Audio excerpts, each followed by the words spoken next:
Let's say we think maybe this treatment works better for older patients. So can we use the fact that this patient is 56 years of age to get a more individualized estimate of their benefit based on this age? More formally, we seek to estimate the expected difference in the potential outcomes when the age is 56. This is called the conditional average treatment effect because we're conditioning our expectation on the age being equal to 56. In our randomized control trial setting, we can break down this estimation into the estimation of two quantities. We can estimate the first quantity by finding all patients in the treatment group who have an age of 56 and looking at their expected outcome, here 0.5. We can follow a similar procedure for looking at the patients in the control group who have an age of 56 and looking at their mean outcome. Finally, we can take a difference between these two expectations to get the expected difference in the potential outcome of 0.5. However, notice that because we have very few samples to estimate either of these directly from data, we might not believe that we have a precise estimate. This is even more of a problem if we were not just considering age, but also considering other patient features like their blood pressure.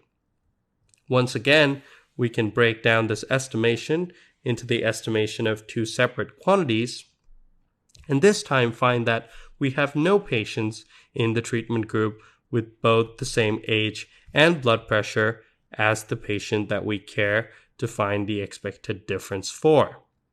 We might have one patient in the control group, but that does not still allow us to directly estimate this difference from data.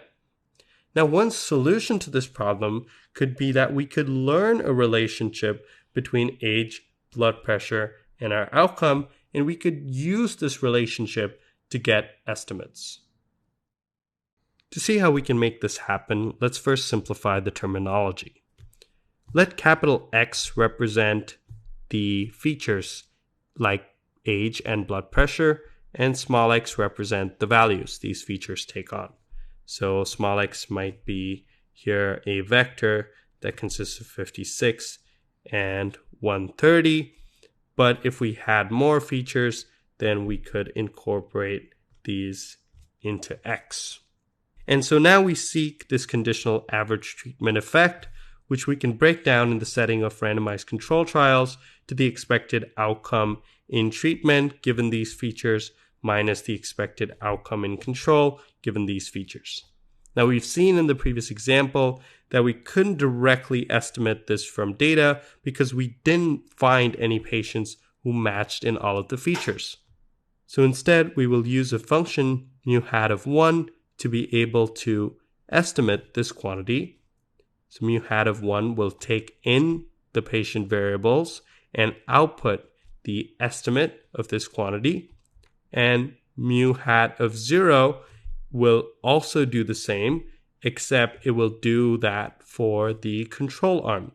And so we can simply take the outputs and take the difference of those outputs to get at the conditional average treatment effect. This function that we will estimate will be called the treatment response function, and mu hat of 0 will be called the control response function.